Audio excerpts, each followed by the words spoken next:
Hello, Culture Matters podcast. Today, I want to talk to you about why 2025 can be your best year ever. The New Year's revolution, the New Year's evolution, New Year's resolution starts in Q3.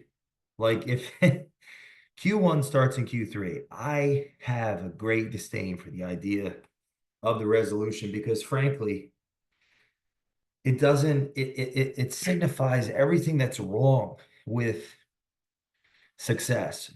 It's it's not about the outcome. It's about the process. It's about the journey because the outcome comes responsibility. I'm out of breath because I'm doing these push-ups before I do podcasts. I'm trying to eat my own cooking here. It's like I'm not waiting till New Year's to do push-ups or get in shape. And it's not even about getting in shape. It's about having the energy to be successful, the energy to carry the burden, the energy to achieve the vision, the energy to work the plan, the energy to have the confidence to say no, the energy to develop a competence in the job description of the founder of Culture Matters necessary to be or yeah, necessary to actually succeed at the initiatives that we have before us. It's thinking in this way that it is the reason that we are going to be so much more successful in 2026 because the sacrifices started in 2024 for 2026 or started and the fruit that we got in 2024 started in 2020, and that started in 2016 and there started in 2010. Kierkegaard, life can only be understood backwards but must be lived forward. But the message that I want to get out today is why 2025 can be your best year yet. Don't wait for the New Year's resolution. Start your New Year's resolution. Start your Q1 and Q4. I like to think it starts in Q3, which would be, let's see, October, November, December. So yeah, September is like extremely a deeply motivating month for me because September, it's like Q4 is about to start. Q1 starts in Q4. It feels like a psychological hack to figure out, all right, what's everything got to take off my plate, delegate, not react to, but proact on what matters most that will lead to the who and the how to solve whatever that we'd react to. September is a cheat code month because what happens is September lays the foundation for Q4, which makes the following year feel easy mode because it's just the psychology of it. We get reactive. We start acting reactive, thinking we're being proactive if the New Year's resolutions are being thought about in the beginning of that new year, that January. So this call to action is for you. Hopefully you listen to this and you think, what's my word for 2025? Even though it's in some sense nowhere near 2025 right now. It's in November though I'm recording this. Why would I need a word for 2025? Go listen to episode 675 of the Culture Matters podcast. You'll hear my word is intensity for 2025. Well, why 2025 could be your best year ever is because you could decide today to get clear on your vision. Where are you going? What do you want? What don't you want? Why do you want that? Why don't you want that? Where are you going? Why are you going there? What does life look like 5 years from now? 1,825 days.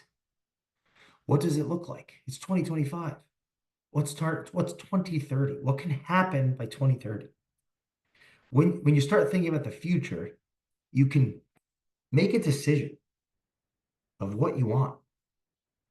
Start writing things down. Symbolically represent them in a board of vision. What do I want? Now, that exercise forces self-awareness.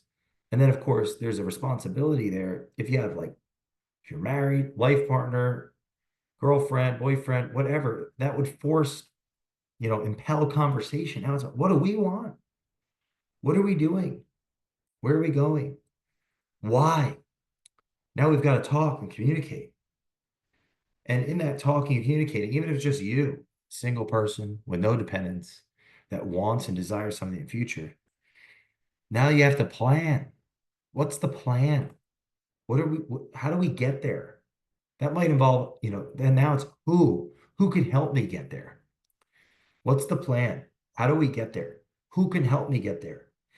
Now it's a call to action, or there's an inherent responsibility there. I have to have the ability to respond to my plan based on where we're going, where I'm going. And that this the why has a relationship with the sacrifice, the ability to respond to the plan, because the plan is likely going to come with sacrifice. Because, well, maybe if I'm really challenging myself, what I want, like, yeah, where we're going, I'm not going to be the same person. Because where we're going is better. It's better than I am today. It exemplifies me having to have been better. So I can't just do the same things with the same people in the same ways. I've got to change. I've got to grow, as they say. I've got to evolve. I've got to burn away some things and add on other things. And so the plan will help, will lead to the thoughtfulness around what I have to do, which has a relationship with what I have to give up.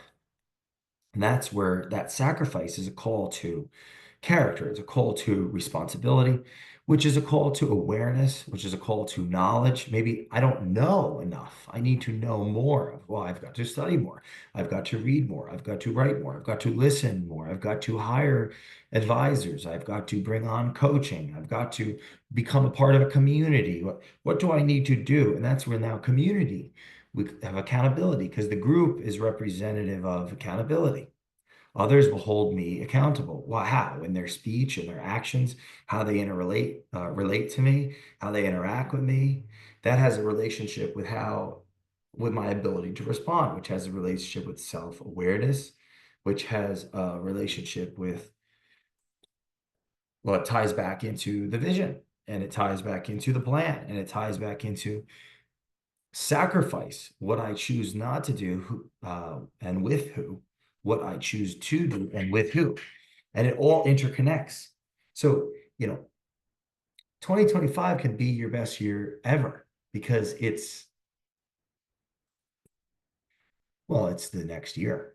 It's either all the other years are behind you. You can make it the best year yet. And that would be an argument for the ability to choose it to be better than any other year based on what you do, which has a relationship with what you don't do, which has a relationship with how far you can see, which has a relationship with what you know and what you know you don't know, and your desire to know what you don't know, which has a relationship with, of course, who you know and what rooms you're in and what rooms you're not in and that you'd like to be in, rooms you're in that you don't want to be in, and who yeah, this is a lot. It's a lot to think about. This is a lot of pressure. Why not just wait until New Year's?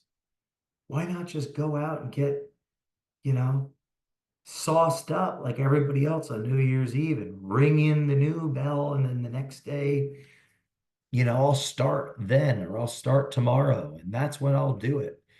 I think all of that is a bunch of bullshit. Start today. Like, if you start today, you could be so much far like ahead then. And at that point, you'll look around and think, where is everybody? Well, they're waiting. And in the competition of life, you'll be ahead of the competition. That's where the 1% lives. And maybe, you know what? Maybe that's silly. You don't want that. That's not your why. That's not your ambition. You don't have an ambition in that domain. That's not contextually important to you. Well, then fine, no problem. That's not, this isn't an exercise that's just about what I want that's being subtly projected through this podcast, indirectly through my, you know, the third hand conversation here.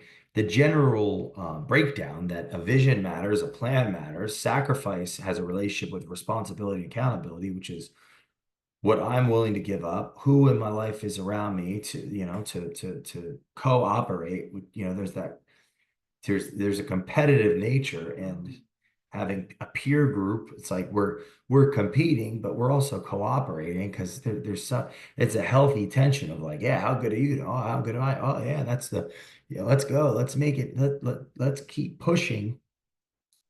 I guess we overestimate what can be done in a year, and we underestimate what could be done in 10 years with consistency and presence and intention. And I want this message to land. It's like 2025 can be your best year.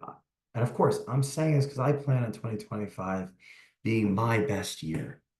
It's the compounding effect of everything that we've ever done, everything that I've ever learned, every book read, every audiobook listened to, every lecture taken, every letter written, every culture puzzle written, all the client partner work over all the years, the development in my own self-awareness and education and ability to respond to conflicts and the people that are around, you know, client partners and mentors and role models and advisors and staff. And